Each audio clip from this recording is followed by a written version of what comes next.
You are listening to the Growing Small Town Show, a podcast dedicated to supporting you, the person who really cares about the future of your small town. We believe when people get better, everything gets better, and our episodes offer the ideas and actions that prioritize people and small communities. Thank you for listening. We're so glad you're here. Our guest on today's episode, another twofer for you guys. Today we are sitting down with Shawn and Aiden Ulmer of Oaks, North Dakota, and they are a father and son duo.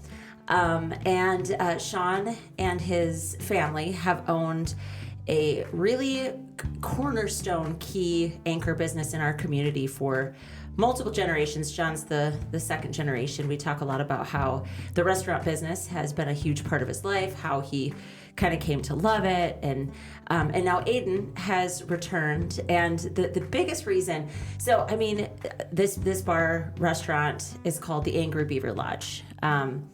It's kind of famous. It's North Dakota famous for sure.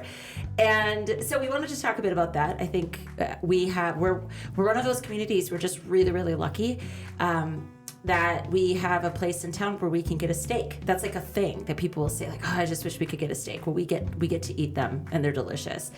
But also I felt like it would be really a fun conversation because Aiden, like a lot of young people, was just on a trajectory or had and by the way, like, this doesn't mean he's here for good. Like, we have to be honest about that, but he didn't ever expect to return to Oaks. It wasn't part of his plan. It wasn't really part of his vision.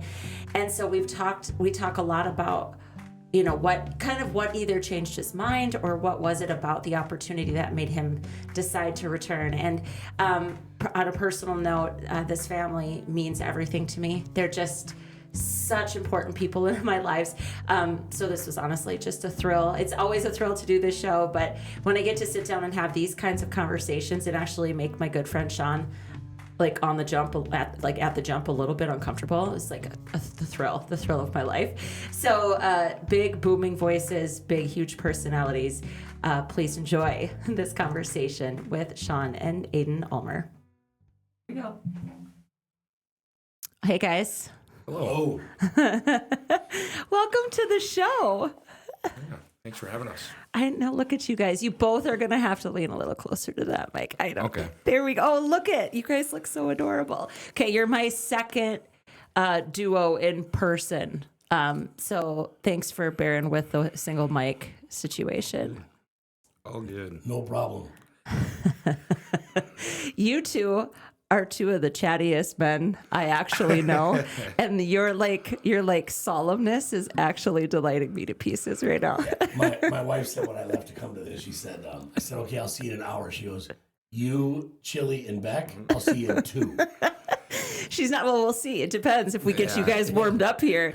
So maybe we're a little outside of the norm of what you typically do. But I shared with you guys a little bit about why I'm super excited to have you here. So I think because we'll start with maybe age before beauty, and we'll let Shawn talk a little bit about like your family's legacy with food service.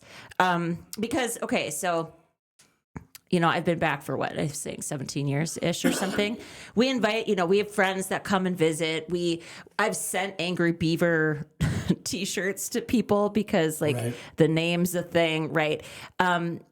People would kill to have your restaurant in their town, like especially those that just have nothing. That made it sound like nothing, you're yours, and they'll pick yours. But yeah. I simply meant, like, this is a huge benefit, huge amenity for our town. We all know it. I think sometimes as locals, we get a little bit, we forget, right? We kind of take it for granted. But you've been in food service forever. So, so tell me, Sure. Yeah, I grew up in the business with my folks owning a restaurant in Valley City called Howard's, which ended up being City Lights, and I believe now it's a Mexican restaurant. But yeah, grew up in the business, started bussing tables at 11, and then graduated to dishes, and then graduated to cooking, and then graduated to serving, and kind of on and on from there. And realized I went to college 1 year and realized what I wanted to do was own my own restaurant, and I wasn't going to be able to do that going to college. I need to get out in the working world. I did that, and I got some more experience, and kind of ended up getting an offer from my parents to, and not many people get this. It's pretty privileged to say, like, hey, would you like to buy into this? And you can just pay us back as you go. It doesn't get any better than that, right? Like, to have that helping hand where a lot of people don't get it. So I'm very grateful for that, and where it has put me in the position it put me in. And not to say that, all the other things they instilled in me and gave me, like, a hard work ethic and things like that as well, that kind of got us to where we've been and been able to be at one place for so long, which has been a blessing. Right. Why food? Like, what was it about it? Like, what did it, because, like, to me, dude, I'm serious. I'm like, it is the last thing I would ever want to do. Seriously. Yeah. I mean, I'm not skilled to do it, but it's just like, it's so, people are so damn fickle. Like, I just don't. Yeah, it's funny. It is funny. Like, when you bring it up, I haven't really thought about it before. When you asked that question, this is not something I would say I ever thought about. But when I was Chili's age and young, and a little younger, I was all about the bar. My dad was alive then. My dad was in the kitchen every day. I had no desire to be in the kitchen anymore. I liked being in the bar. I liked being around the people. And then as I aged, and I credit this hugely to Food Network. Food Network made people become foodies that would never have been foodies. Oh, that's cool. And I didn't at all expect you to say that. No, I'm not saying I'm right. I'm just saying that's my opinion. I have always been a foodie. I know you can't tell by looking at me when I walk down the street, but I have always been a foodie. And then when the Food Network came out, it almost made me, or the way my brain worked, want to be better at that.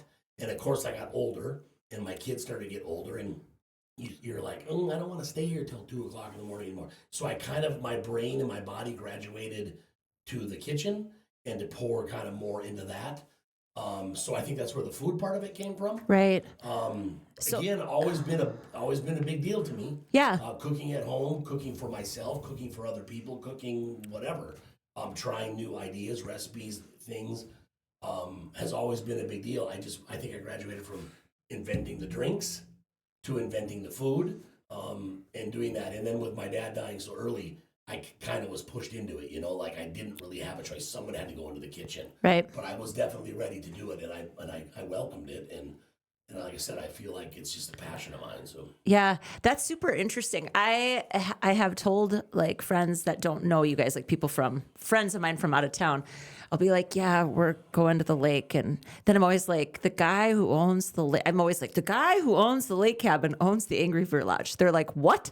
I'm like, yeah, it is. Eating your food, like, in a social setting is just like the coolest thing ever. So thank you. That's nice of you to say. I think that's exaggerated by a lot. Nope. It is nice of you to say. I mean, I have way more failures than I have successes, and I'm way better at cooking for the masses than I am 4 or 5 people, I think. Well, anyways. Listen, the only reason you struggle to cook for 4 or 5 people is because you treat us like we're 12 to 15 people. It's not possible. that, yeah. I get It's teased a little tiny bit for that, yes. It's, I know, sometimes I'm like, is there more, like 10 times the people? Who else is coming? What's going on? Yeah, it's a lot of food. But okay, I love that. And I think you're right. I mean, again, like, is this a documented thing? We don't do stats on this show. It's all anecdotal, and we go by the feels. So, perfect. But I think that's true. I think it made food more accessible in a way that, like, it piqued people's interest about it. So I can see something like, you think about cilantro. Yeah. 25, 30 years ago, nobody used cilantro in anything unless you were from the South or the Southwest or something, Right. And then people started seeing Emma Lagasse go bam with cilantro in something. I remember the first time I cooked with it. I mean, I loaded it up, and I had a big mouthful of dish soap. Does it taste like soap to you? No, but if you put that much in there, yeah, well, yeah, right. Told me that, but if you use it properly, the way it's supposed to be used, it shouldn't. But still, some people feel it shouldn't be the only thing you taste in the dish. You live and you learn, but you look at it like, I gotta try that. You do the hard swallow when you're watching TV. I gotta go make that. I also, from my perspective, feel like it made being a foodie like the norm. Yeah. Whereas before, I feel like you were kind of like, if you were a foodie, you had your own little groups of foodies that went around and did things together. But the Food Network blowing up like it did kind of made it almost like oh, that's just a normal person that really enjoys food, Right. rather than, oh, they're a foodie. Right. Yeah. I feel like kind of there was a stigma behind foodies that they were so particular and so they needed everything an exact way. And then when the Food Network blew up, it kind of became not so much. And I was probably on the tail end of that. You're such a baby. Yeah. So I don't know. Just from my perspective, it seemed like when I was growing up, social media had this kind of stigma for foodies that really went away. Well, So- that's interesting because like I've gone out to eat with your dad too, right? Like lots of times over the years, and like he's the opposite of. You're not like picky is not like you want to try all the things. Yeah. Like you're more like that on the side. You know what I'm saying? So like. It's just interesting. Yeah. He does love to create his own menu items, though. Yeah. Like, he'll order something and be like, "Can you add this and this and this, though?" Yeah. Oh, I'm sure. So, Sure. Picky, but in a good way, where it's like he wants to add more to what they're doing rather than take off. Well, and so. you and your wife both are like really gracious diners. I mean, when you go places, you're super thoughtful of the fact that like, well, it's because you know the business, right? Sure. It would make you an interesting character if you were also an asshole, like as you dined other places. You run a business like this, and then you're hard on the people that you you choose to go to. But okay, so I think this is actually a really good segue into some of Aiden and his new role in the bar, because you just said when you were Chili's age, you were like wanted to be out front, wanted to do the social thing, right? And now that's a bit of a transition that's happened here, right? So maybe I think where we should start, Aiden. Well, actually, I'm gonna stay with you on this one, and just did you have this in mind for him? No, I don't want to go on this too long, but honestly, Yeah, you're good. It's something when the boys were young, I was always like, it would be cool if they could like to do this and then, take this over. And then as they started to get older and I realized what I do and the hours that I keep, I didn't want that for any of them. I didn't want them to give up nights and weekends. I didn't want them to have a family and be away from like I was, it's just different, right? Like as you get older and they grow up, and like all of my priorities for them change. And it's like, it's cool that he's back. And I don't mean that, oh, he's here now and this is not what I want for him. You just want what You want it to on be happy. You want it on their terms instead of yours, and you want right? him to be happy. And the thing is watching him when he was working as like he had a full-time job and did this kind of part-time, not in this capacity kind of, and watching and then hearing him talk about the part-time job and the more of the passion he had for it. It's like you don't want to push him in any direction, but you just want to say like, this is what's making you happy. You don't have to do it forever. Yeah. You should be happy doing what you're doing as long as you can make the money that you want to make and so on and so forth. So, long story already too long. My idea was for them is to not ever do it. But again, I couldn't change that about me. I couldn't start over. There's a lot of things you want to start over and say, I would do that different. I maybe would want to, but I don't think I could. It's in me. It's what I do. It's what I am. Yeah. Do you feel like that, Aiden? I'm going to have you scoot just a little closer. There you go. Perfect. Does that feel true for you? Does it, I mean, I don't know about like in you? Yeah, I don't think I was for sure born that way. I think it was more so growing up. I mean, I have lots of memories of me and my brothers running around in the lodge when you were on a Sunday. You had to come down and do something, and we just kind of bullshitted around, made spitballs and had a spitball war that's, I'm sure him or my mom had to clean up that probably sucked. But like, I remember those distinctly, where we had chair races where we'd sit on the rolly chairs and race, and just being around the lodge for so long, I think it kind of, just became a part of me, if that makes sense. Like I wasn't born with it, but it just kind of came on. When you were young, did you ever resent it? No, I don't think so. I mean, not like overtly, obviously? No, okay. I wanted to work there. Like in high school, I asked to work there, and I started as a dishwasher. I served for most of my time in high school. I helped cook when they needed it, which wasn't my favorite, which is kind of funny to hear from him that he felt the same way, because I'm so much of a people person. Being back in the kitchen is like, well, you're missing the action. There, I'm already, I'm missing out on that, and I'm there somehow. Like, doesn't really make a lot of sense in my head. And I enjoy food, but yeah, I think the thing for me is like, I think it just kind of came on as I was there more and more, and then the 4.5 years in high school that I worked there, it just, I kind of fell in love with serving and getting that connection. Because like even outside of work, like one of my favorite things is meeting new people Yep. and kind of seeing their walk of life and how life works for them, and kind of taking parts that I like and putting that into my own life. Right. So, you know, when you're at a bar 4 nights a week for 10 hours a day, you just see so many more of that, and it's super cool to see. So I don't know. I think it just kind of has grown more and more as I've done it. Right. Okay. So it's interesting because the challenging part about what you just said is that you're now doing this work in a very small town. So that like the new factor in terms of the people that you're serving, that's shifted a bit. Yeah. Right. I mean, doing what you're doing. So again, maybe for our audience, what is your official role? I'm the front of house manager, so I manage both the dining room and the bar. So basically anything that people see when they walk in, I manage.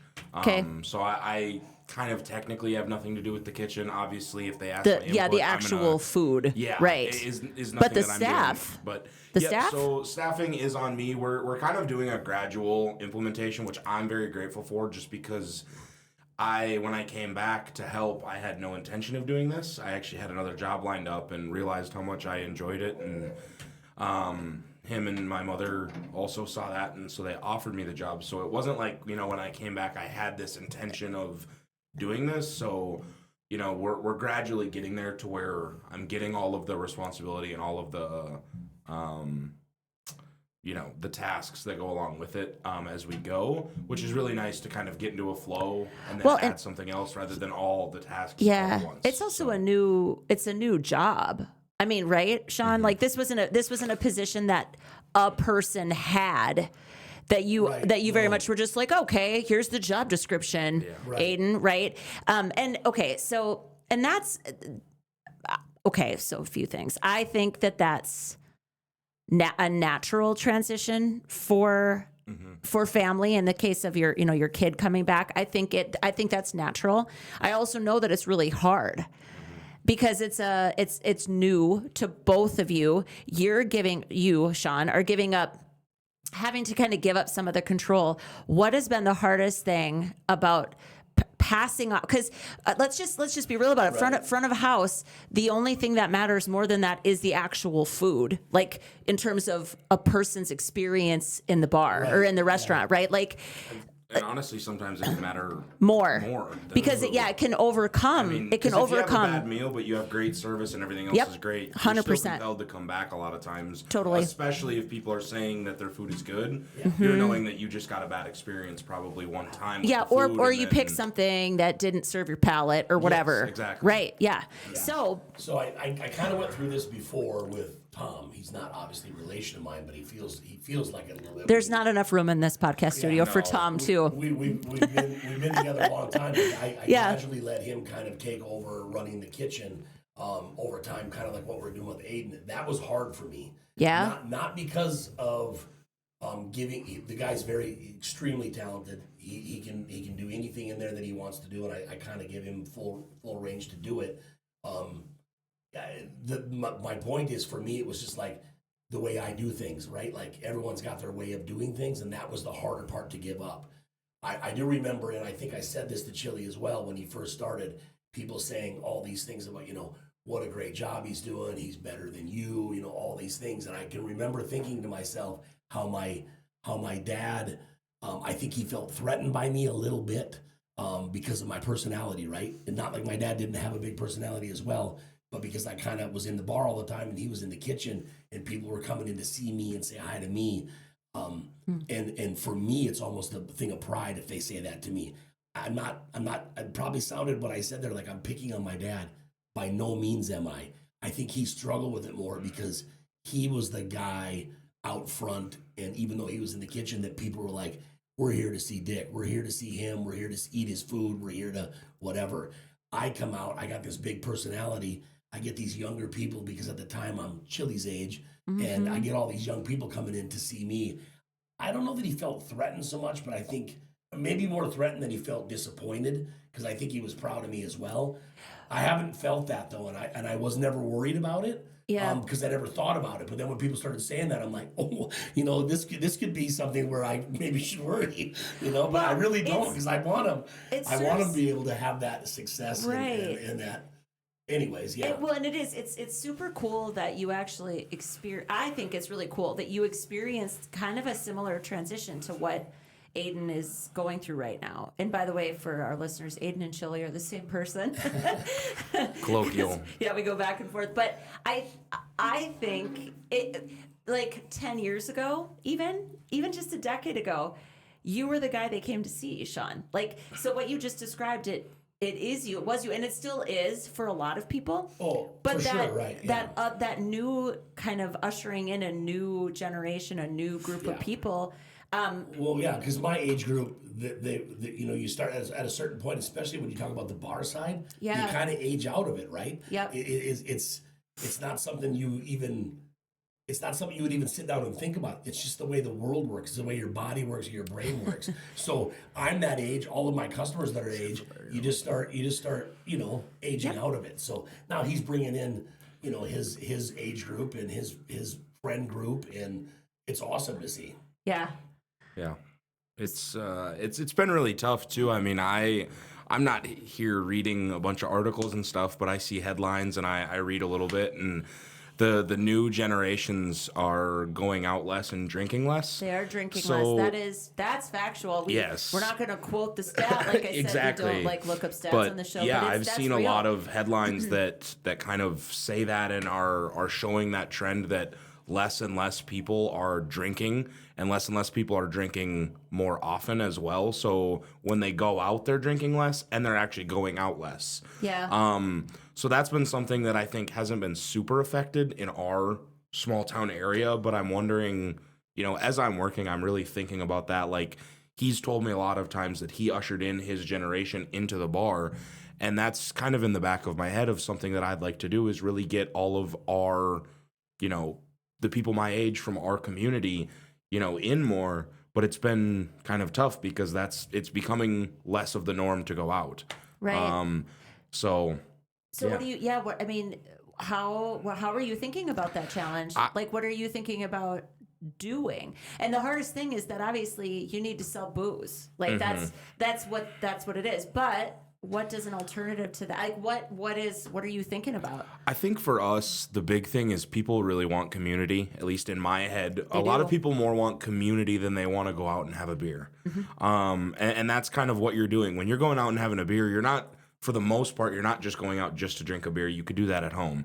What you're wanting to get is the connection, the community, the feeling that you're not alone. Yeah, right. And so for me, and I think kind of for us, a big thing has been trying to do more like events or more, how do you want to call it? Like you said, events is probably the right word. Events, and then also transitioning from going out and having 14 or 17 beers to, I want to go out and have Chili make me a craft cocktail, and I'll have 3 of them.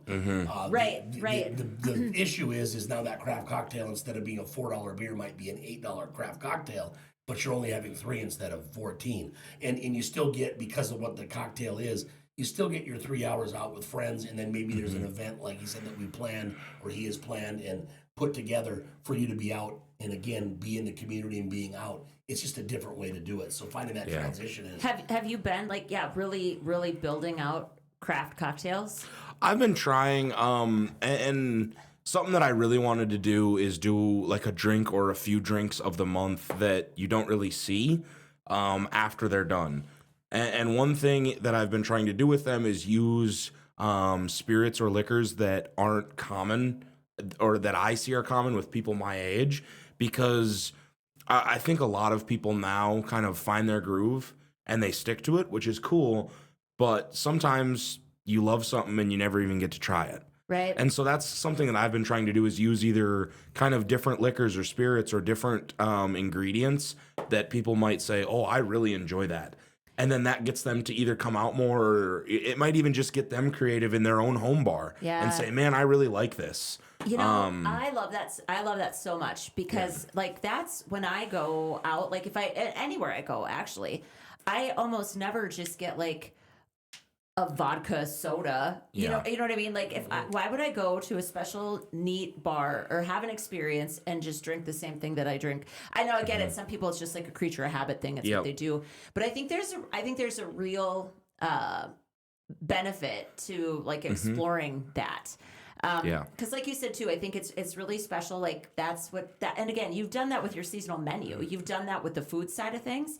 100%, it makes sense that you would do that on the booze side of things. I know there are times probably where the idea of having like even one additional drink to make that's not standard and easy makes it challenging for the staff and all the things.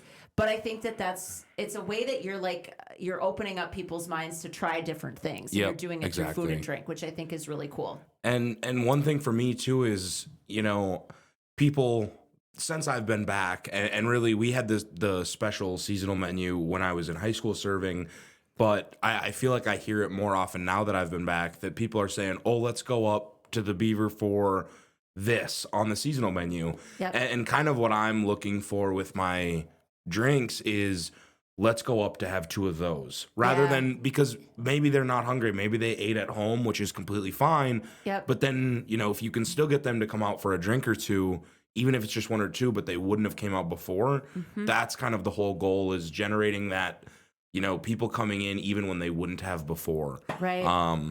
So that's kind of the hope, and trying to do something a little different that people don't really see in small towns. Things like martinis, like he said, like a craft cocktail. That's one thing that I really embraced when I came here, and I still do.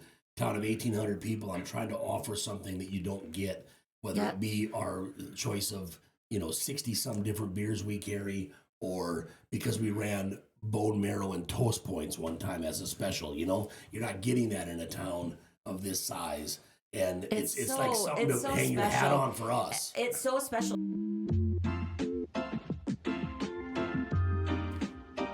The Growing Small Town Show is recorded locally at the Growing Small Towns podcast studio located in Oaks, North Dakota.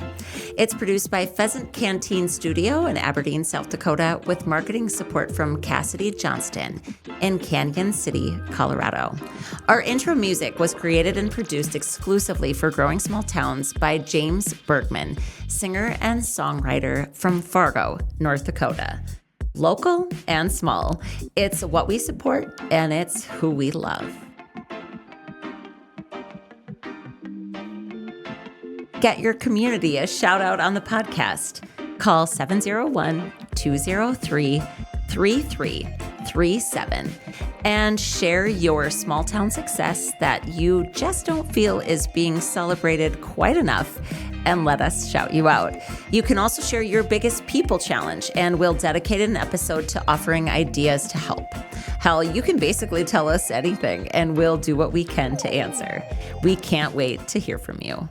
Shawn, like seriously, both of you, it's food and drink is a big deal. I mean, it just is. And like you said, it's not just about the actual food experience, although like for me it is, and the drinks too. Like I just love them, right? I love trying something that I don't normally get to have, especially if I'm going out. Like, God, if I can make it at home, why would I come here and order it, right? So it always blows my mind, like people that eat really, really plain stuff when they like go to your restaurant. I'm like, I don't get it. I don't understand, but whatever. To each their own. But when it comes to our ability to market this community and like sell even visitors to come down or whatever, your bar and restaurant have consistently been a place that people know that they love. People talk about it.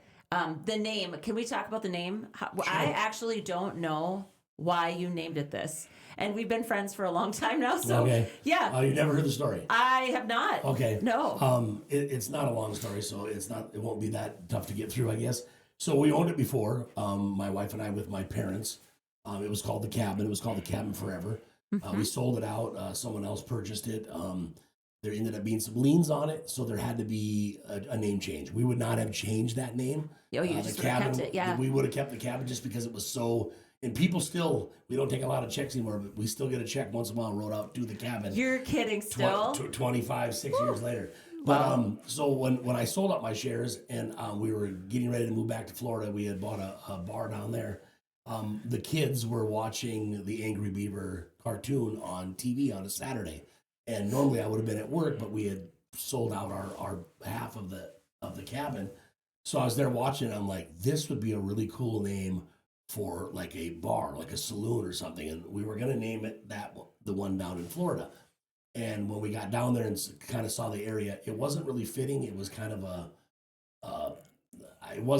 certainly to me, it goes more better here with hunting and the outdoors, whatever. And with the area we're in, it didn't work. So we named it something different. When we came back up, we were able to buy it back, but our lawyer said that we had to change the name. So we had 2 names in line because we didn't know, because it is a little risque, the Angry Beaver Lodge. Right, it can be. Just depends on where your mind goes. Right, and we didn't want to offend anybody. Right. So it was going to be the Mangy Moose or the Angry Beaver Lodge. So we floated it out there, and it was like, and I did different age groups. It wasn't like, for me at the time, I was like 30. I wasn't like I was just asking a bunch of 20-some and 30-some-year-olds. I asked large range, and it was overwhelming. Everybody's like, no way, it's got to be the Angry Beaver Lodge. So we went both feet in. And I know we had some people that didn't come in for a while because of the name. We had some people that wouldn't work for us because of the name. Are you serious? Mm-hmm. Yeah. So, things like that happen. But I mean, everyone came around. It was fun. When it comes to like general appeal, I don't want to eat somewhere with the word mangy in the name, I don't think. Yeah. So Sure. I feel pretty good about your choice. Yeah, I'm sure you do as well. But it's interesting though, right? Like, and you did right by everybody. You tried to get input. Yeah. Overwhelmingly, this was what it was supposed to be. Yeah. And it's been fun because you can market it. It's been fun. We market it. We never, with the cabin, I think we sold 5 shirts and 3 hats in 5 years. We had it at that name. And we sell a ton of shirts. Who made up all of the sayings on your shirts? Was that just you? No, Shannon and I, and then we had we've had customers that leave it on like a beverage napkin. Oh, that's awesome. I've always wanted to ask you that too. Because what is the one about like it's about overcoming her. Yeah. So what actually, is it? Can you remember? Yes. Oh, I remember. This is when I sent to somebody and I can't Sargent remember. County Sheriff Travis Paper actually wrote that on a bev nap for me, and I ended up giving him a shirt when we put it on there. It was if a beaver has a nice tail, you can look past the overbite. Yeah, there you go. You can overlook the overbite. Yep. So, anyways, he put it on there, and it was popular for a long time. We have gotten away from those T-shirts and gotten more like mainstream with them. But yeah, just because I think, it's a small community, and you get a lot of the same hunters that come back. They wanted something different, so yeah, it was fun. Those are fun to do, though. Yeah, it's been, like I said, such an important business. So I would love to talk just a little bit, Aiden, about. So your dad said it earlier. And you said it earlier. You were like, this isn't what I came back for. You had another job. I'm going to go ahead and throw this out here. You can refute me if I'm wrong. You were never going to move back to Oaks, North Dakota. Is that... It wasn't a plan. It's never been like I will never move back there. It was just, I never had plans to. It was never something that I really wanted or preferred to do. Yeah. Is it a little bit that you just couldn't see yourself here? Yeah, I think just knowing who I am, I think I'm pretty in touch with kind of who I am emotionally and what I enjoy doing, and that just doesn't really fit in with a small town usually. I'm more so I really like the arts, and there's not really anything near here for that, which makes it a little difficult to kind of go out and have fun as me, a person. Yeah. And granted, I have all my friends here that I grew up with, which has made it a lot easier. Yeah. Just reconnecting with them and kind of, making that friend group a thing again, which has been super cool. But yeah, I had no intention of coming here. Like I said, I had a job lined up and I was in Fargo, and I didn't love the current job that I had. And I was telling my parents about it, and he just basically said that they needed help pretty bad in the bar. Obviously, he knew that I could do it, and I also knew that I could do it. I had multiple part-time jobs doing it. So I just said, yeah, why not come back home, make money, obviously help them out, which is super cool to do. And, the few weeks before I go out for this new job, just help out. And then turned out that I really enjoyed it, and the people here liked it too, and worked out. So what were some of the things that helped I mean, was it just really the opportunity? You mentioned a friend group, right? Were there other things like, because it's a big deal. And also, I just want to say this because I think it's really important. I have caught a lot of flack over the years for being kind of vocal about feeling the same way when I was your age. When I was young, I didn't imagine ever coming back here. And it's not because I ever felt like I was too good for Oaks. Yeah, no, And I don't think that's how you're approaching no. this either. It's just important for people to understand that, like, we all want young people to come back. Every small town that listens to the show, every small town, I mean, everybody. This is ideal. This is what we want. Yeah. But we can't, like, to Sean's point, we can't force you. If if it doesn't end up feeling like truly your idea, then you're here kind of, under crappy pretenses maybe at best, right? Yeah. So what was it? Like, what were some of the things that kind of either fell into place or that worked out? Like, how did Oaks welcome you back?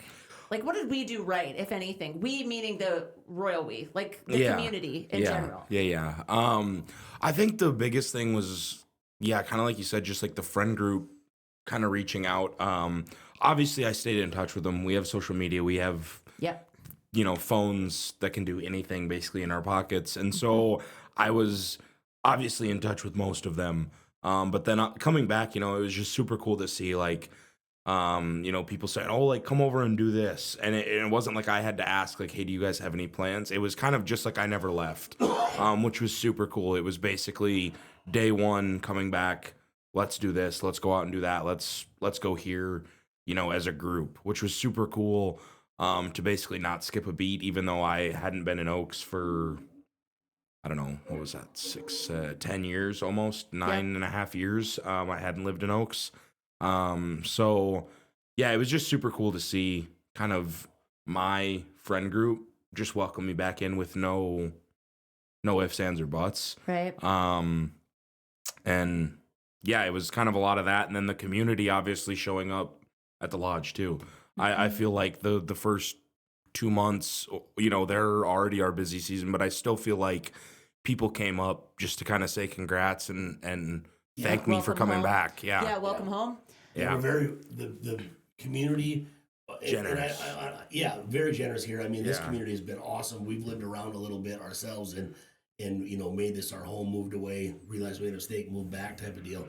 But the community, not only the community here, but the community that we have at the Angry Beaver Lodge, whether it be the staff or our basic core customers, really went out of their way to make him feel special. And I thought that was very cool to see. Like, because you root for it as a dad, but that would be the only. It's not the only reason. I almost said it'd be the only reason. Of course, I root for it for my business and whatever. But as a father, you just like, man, he's it's cool that he fit in so well, and they made him feel so welcome. Because and as it's happening, you don't see it. This conversation is brought out a little bit more, but I definitely did see it. I mean, I definitely did see people going out of their way to come up and shake his hand and say, man, welcome back. This is awesome. Yeah. And I a little bit off of the topic of that, I've seen a lot of your age, Chili, and even younger. Some of the people that are working for me now want to move back here when they're done with school.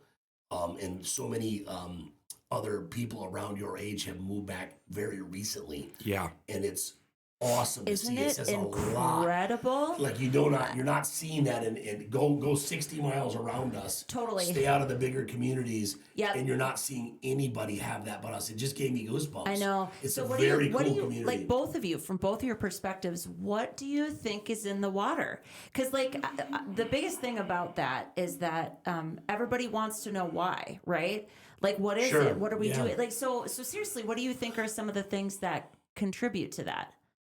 It's hard to say. What do you think it is? I mean, any ideas? Like even any thoughts about it? Our community itself is probably the biggest reason, right? I mean, the fact that people take such pride. Look down our main street. Isn't it something? And what the people think about their own stores, their own things they've got going on, how they take care of them, how they are thankful for the business they have, how they put money back into the community. That we're just talking about the business owners there. And they are a big part of it, sure. But the community itself, staying local for those businesses, staying local for their own community. Our kids are out of school, right? So I don't go to a lot of games anymore, mostly because I work nights. Otherwise, I probably would. So I go by what my customers are telling me. The boys are pretty good this year in basketball. The girls maybe not so much. But there's just as many parents and families and friends and community members go to the girls' games as the boys' games. And, you get in some of these smaller communities like ours, and maybe they don't have that following like that. We just have that community feel. There's not a better word for it than that word exactly. We are a great community, and we really are supportive on every level. Sure do we argue about whether we needed a pool or we're going to help this business do this or whatever those things are. We do because, again, we care. Yeah. Our community cares, and we're stepping in to say, hey, we don't want hard feelings. Sometimes there is. But at the end of it, we kind of get what we need. And we're progressive enough to keep these people in because we have a pool and a movie theater and a golf course and a bowling alley. Yep. And these things are all crucial to small town living. Yep. You may think, we've only got 60 bowlers anymore and they only have 4 lanes open.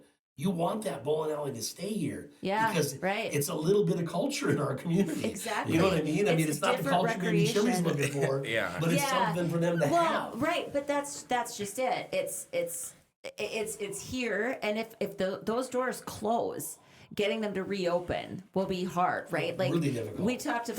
You talked about the theater really quickly. I hope to have those guys on the show too, just because, again, like what a huge deal to have an active theater with an active group of people running it, right? That are like showing up on social media and doing all the things. So okay, so that's like that experience, Shawn. Like you have decades of experience operating a business in this community, growing, raising your kids here and all of that. Now, Aiden, how would you answer that same question? Because are you 25? 25, okay. yeah. I turned 26 this year. But You yeah, I think old for man, me, you. I obviously grew up here, so I have kind of a pre-existing, but I was young. I didn't really think about things like this. So As we most don't, of my actually. most of my thoughts on this are of the last 6-7 months of coming back. And I think the biggest thing for me is I haven't really seen people move back here or anything like that. But to me, the community, even though, like I said before, I'm very much like an arts person and like kind of that style of culture, and we don't have that here, I was still accepted back here immediately. Like I think the community is just so accepting of people. It doesn't matter where you're from, what you look like, what you do for work. The community is just so accepting of people, which I feel like in a lot of small communities you don't get that often. Where no matter where you come from or what you do, you're a part of our community now, and that's awesome. It's kind of what the feel that I get from people is just that. It's cool. You're in our community. That's cool. It's kind of the I love that you feel that. I love that you see that because I think that might be not everybody's perspective. I don't know. And I wonder too if you don't see if it doesn't. I've always wondered if it's like the Angry Beaver Lodge creates its own culture. Yeah, I'm sure it does. Degree, you know what I mean? Yeah. Like, I don't know. I would say yes. I think I'm not getting probably the full perspective because on a Saturday night I'm there rather than at a different place where people gather. Right. So, I can't say for certain that what I'm seeing is going on in the whole community. But, when I go to Sweets and Stories for a coffee in the afternoon and somebody that I've never even seen in my life is striking up conversation with the barista and they're having a good one, you have to think that then if that also happens at the lodge and that happens here and there, it's kind of happening everywhere. I hope so. I mean, that's what we're going to need, right? Yes. Instead of only relying on the children we made to come back here, we are probably going to need to open our arms to some other people. Okay, so what, if anything, could Oaks have done better? What could we do better? Like, let's talk about art and culture. Like, what's missing? Is it performing arts? What is it? I think for me, it's performing arts, but I think that's just tough in a town that's so far away from any large town or city. Basically, it's really hard because the pay that someone who's good at what they do demands compared to what the demand for seeing them is. I can't imagine a lot of people here would go to see the arts, as kind of we've been calling it. I would, but I wouldn't want to spend $1,000 for a ticket because there's only 3 people that go. Right. So I kind of understand that there's, there's a give and take of that.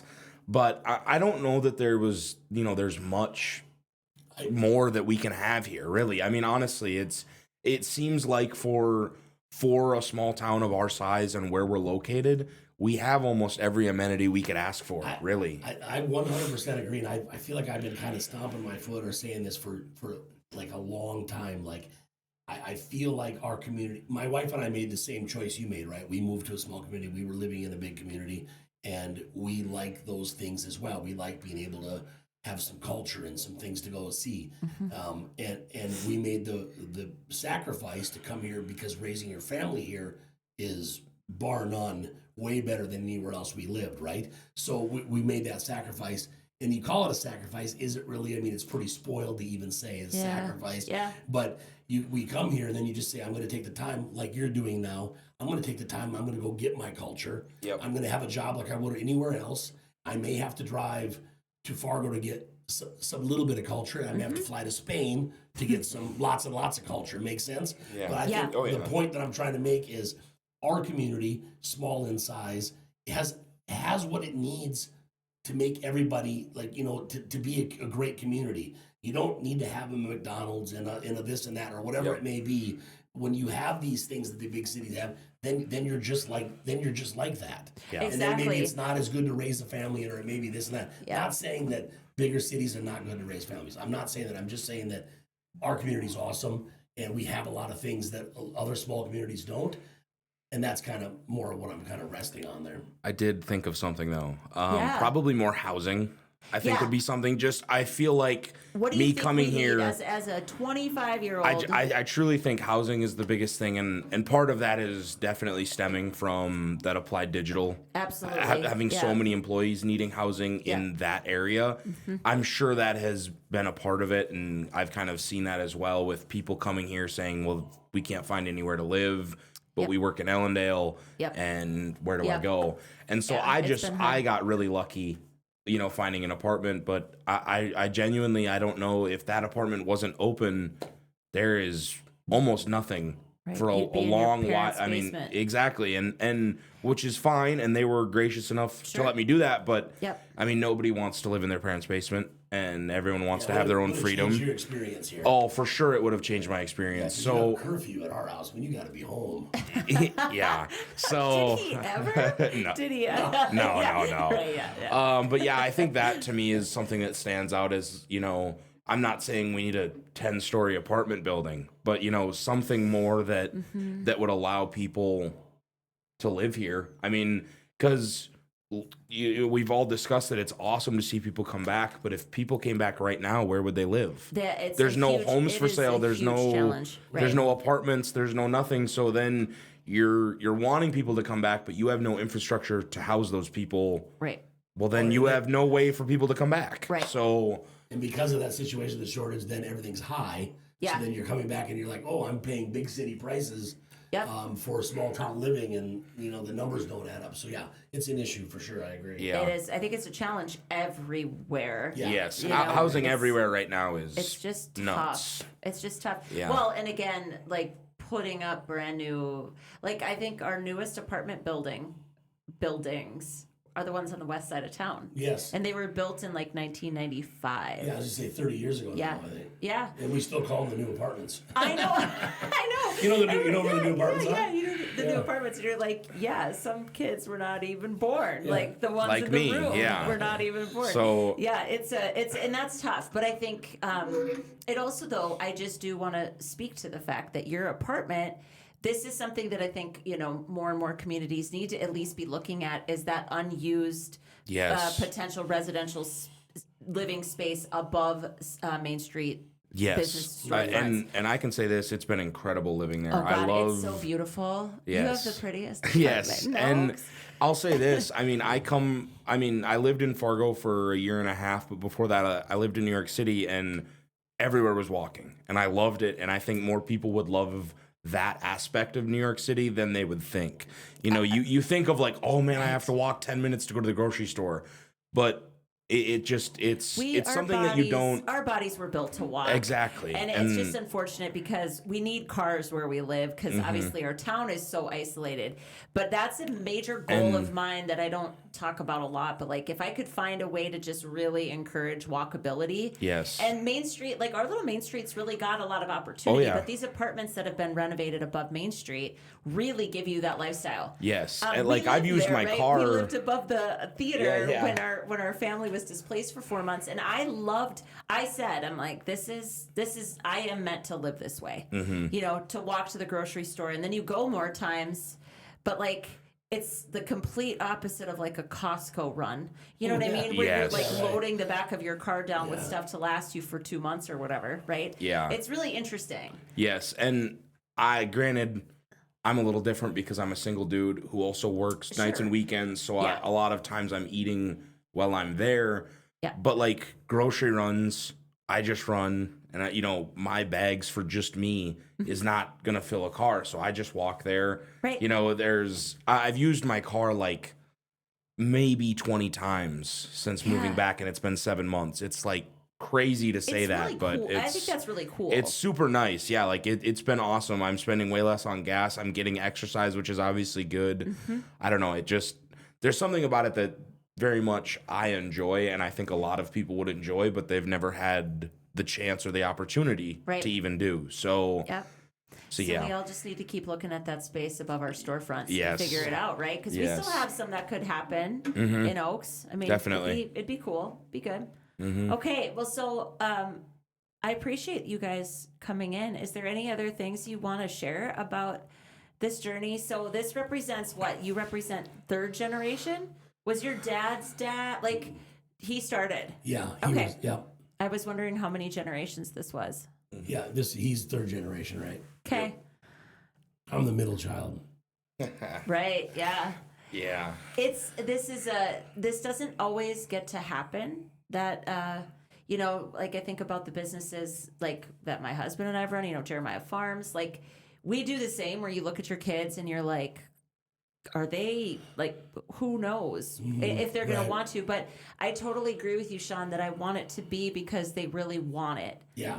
Not just because it was handed to them for one, because that's like that doesn't create the resilience in them that it's gonna take. Correct. To keep going. But ultimately, it's because you want them to love it. Like Yeah. you loved it so much that you just decided you're young- into college and you were like, very I young, don't. Yeah, this is just what I'm going to do.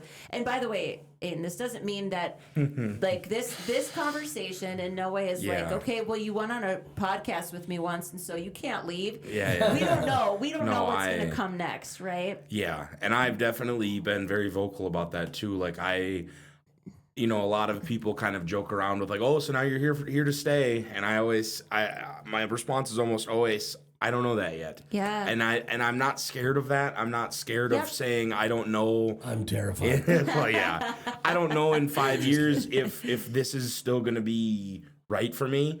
And Well, a lot can change in I know 5 years. exactly. I mean, so a lot. yeah, I've kind of just kept it open right now with me. I enjoy exactly what I'm doing right now, and that's completely fine with me to not have this 5 or 10 year plan. I think so many people my age get very stuck in that I need to know what I'm going to be doing in 5 years and 10 years. Right. And you just don't. You need to know what you're doing today and maybe Yeah. tomorrow and maybe this week. Yep. And just have that plan and have fun with it and live in the moment And learn. And you Yes. learn by doing. I say Yeah. that all the time as kind of I'm like not a full sandwich between you guys, but I'm a little younger than your dad and obviously old enough to be your mom. Whatever, it's fine. I'm always like, I'm old enough to be your mother. Bailey, who works with me, I say it. I'm just like, oh God, it hurts. But the truth is, like you're as long as you're committed to learning something, growing in every position that you're in, all of that, that's all living is. And every single time you do some of it, right, you figure out a little bit more about yourself. You figure out what you like, what you don't like. All I can say is, as like I said, a friend to your mom and dad for a good number of years now that we've been back in Oaks, you were meant for the kind of work you're doing. I'm not saying you have to stay. I'm not saying any of those things, Aiden, but there is something really powerful about what it feels like to come into a bar that's being managed or run by somebody that's freaking happy to be there. Oh yeah. I just, and again, this isn't a comparison to any other business here or anywhere else. It's just as a user or as a customer, I appreciate your enthusiasm, your joy for what you're doing. Oh, yeah. You're social, like you're gregarious, you're all these things that just make it really a delight to come into the Beaver. And you know, that's how we always felt with your dad. It's exactly who you are. And we're so lucky. I agree. We're lucky you came back. And Yeah. and I think it's really cool because I like to talk to people like you that said, and again, you maybe were like, I'm never coming back to Oaks. Like, I get you didn't necessarily. I mean, I'm sure I said that a few times, but Yeah. I mean, nothing where I was like, I hate Oaks, North Yeah. Dakota. That was never the thing. Yeah, It was more so right. just, I don't see myself here because of what I like to do in my free time and my, maybe not even hobbies, but like my interests. Right. A lot of Yeah. those don't happen or go on even close to around here. So then it Right. just made it tough to say, like, I want to go back to Oaks. Yep.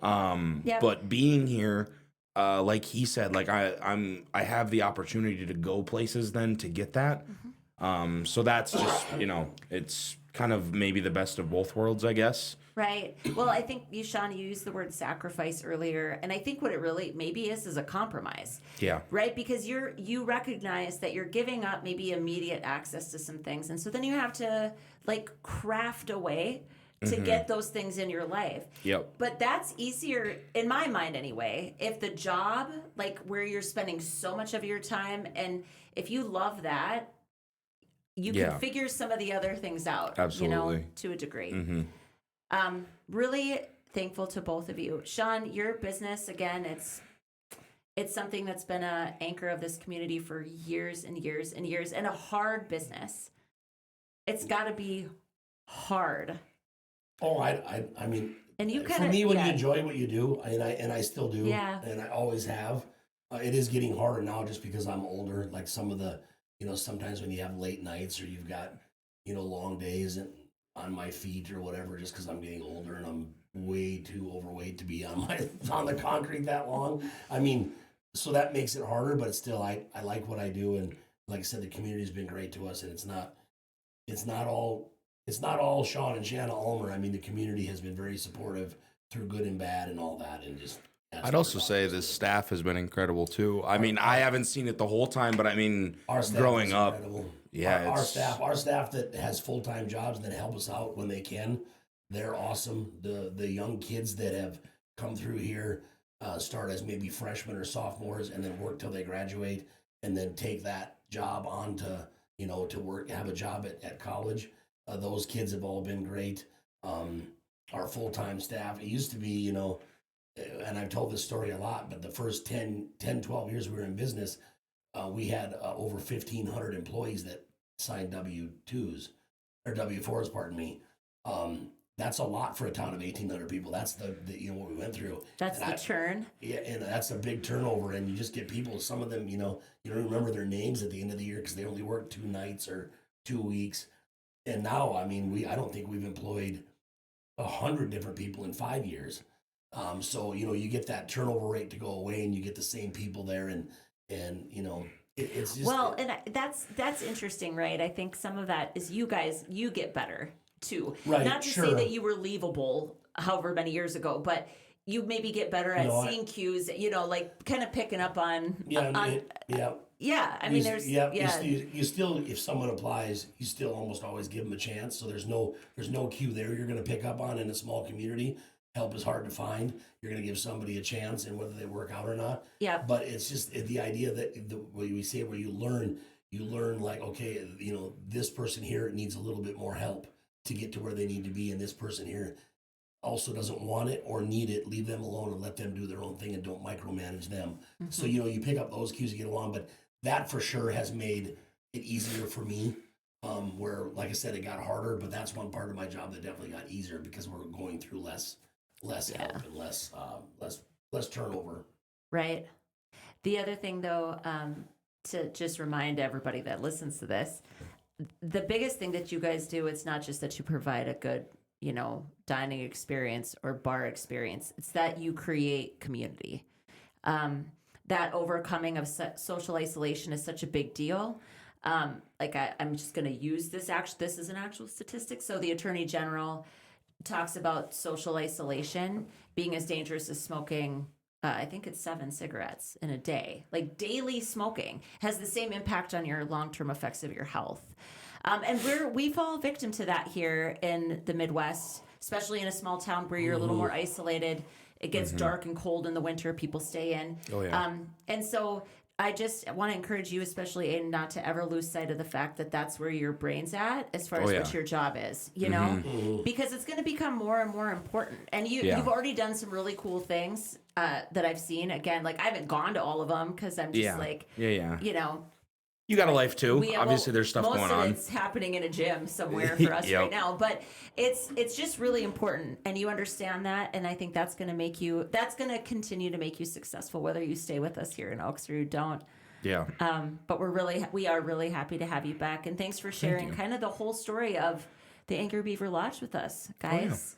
Thank you for having us. You're one of those gems that people always say, God, we wish we could get a steak, and I'm like, you have to just drive over here. Enjoy ours. Come on in. Yeah, Absolutely. Anytime, right? Thanks for coming, guys. Yeah, thank you for having us.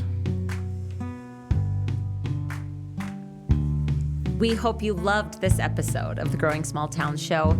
We encourage you to leave us messages at 701-203-3337. And be sure to subscribe to our newsletter at growingsmalltowns.org.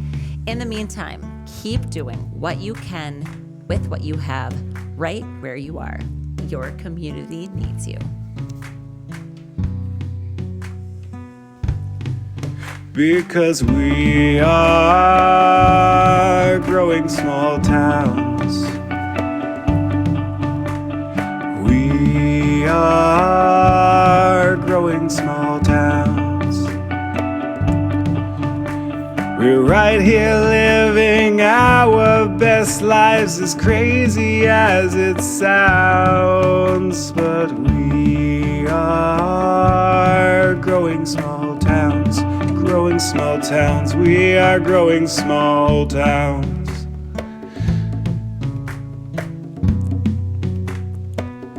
We are growing small towns.